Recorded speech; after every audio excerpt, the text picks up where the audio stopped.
For the first time in U.S. history, you're more likely to die of an opioid overdose than a car crash.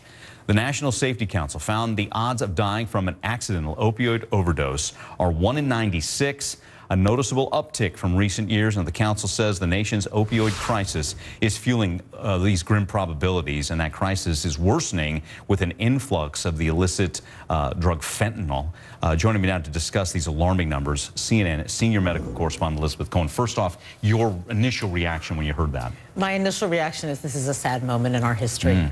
And it doesn't, we've known we were headed this way. It doesn't make it any easier to be here, but this is a sad moment for all those lives that were lost, and because this is a crisis very much of our own making. To a large degree, it started because doctors were really encouraged to prescribe these drugs, and there's lots of evidence out there that many of these prescriptions never should have been written. And in fact, doctors who wrote large numbers of prescriptions for opioids were more likely to get money from those pharmaceutical companies that made the opioids. So this is just, this isn't a, a crisis where, some power came down and did this to us. We kind of did this to ourselves. Right. So I'm sure people wonder, and the fight is on, but where's the greatest hope in beating these numbers back? Well, it's interesting because you started off with a comparison to car crashes, of course. And so when those numbers got really bad years ago, people really did rally. The public health community and the automotive community came together. It took a while, but it did happen. And they made cars safer, and they made roads safer, and those numbers did come down.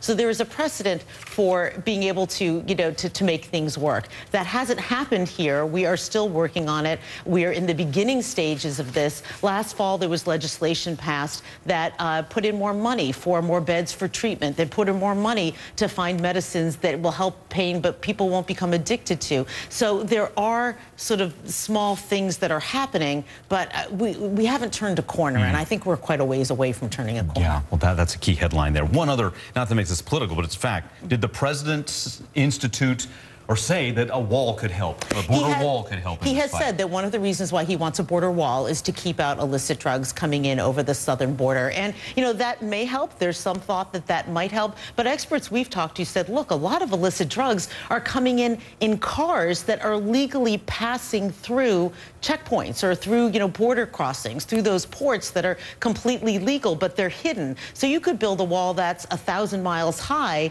and it's not going to stop people from hiding it in cars and taking it through checkpoints and through these ports. So it's the wall, the experts that we talked to said, is not going to take care of this problem by any stretch. Okay, but quite the headline here and quite a wake-up call, I think, for all of us. It is. Okay, Elizabeth, always good seeing you. Thanks so much.